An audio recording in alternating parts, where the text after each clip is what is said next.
கம்பு இவனை கண்டா வணங்கும் இங்கு வீசுகிற காத்து கூட சார் போலீஸ் ஒரு 2 பேர் போசாங்க பாருங்க அன்னைக்கு இப்படிதான் இல்ல சன் டிவி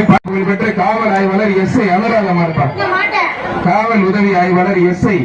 அனுராதமார் அருமையான மாடு முடிக்குது பாக்குறதுக்கு பிரம்மாண்டமா பயங்கரமா இருக்கு முடிஞ்ச தொட்டுப்பார் தொட்டு